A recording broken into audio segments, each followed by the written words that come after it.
Avoid mental blocks. An experiment was done with 5 monkeys in a large cage.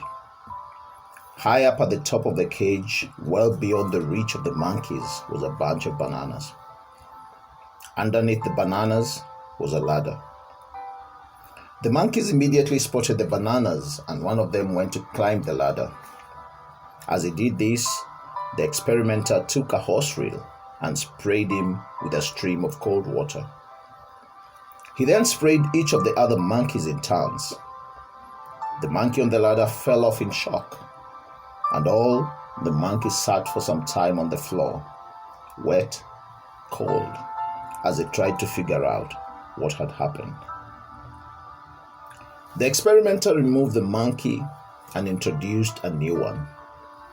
When the new monkey saw the bananas, the temptation of those bananas was so irresistible, and therefore the new monkey went to climb the ladder.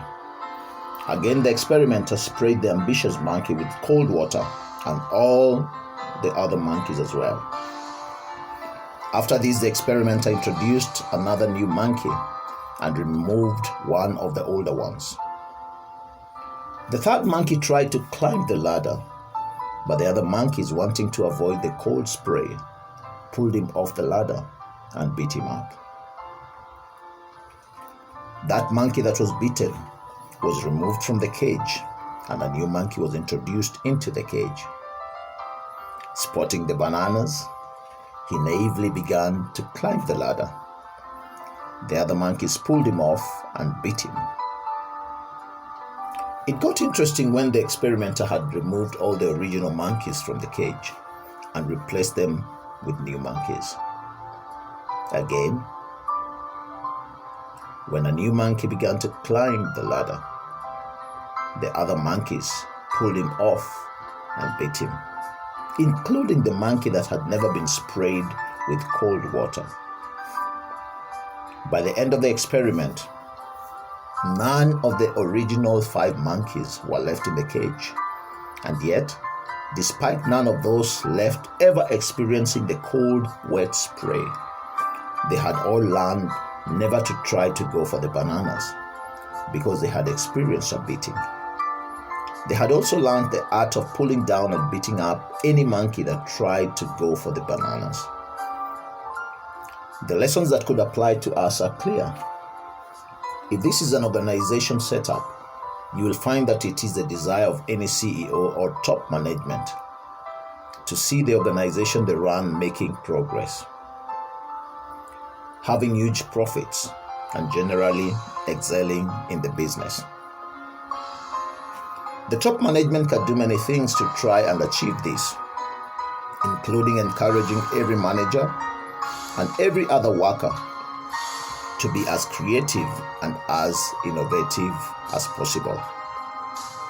Encourage them to become a team player and also collaborate with others, as long as it is in the interest that will benefit the organization.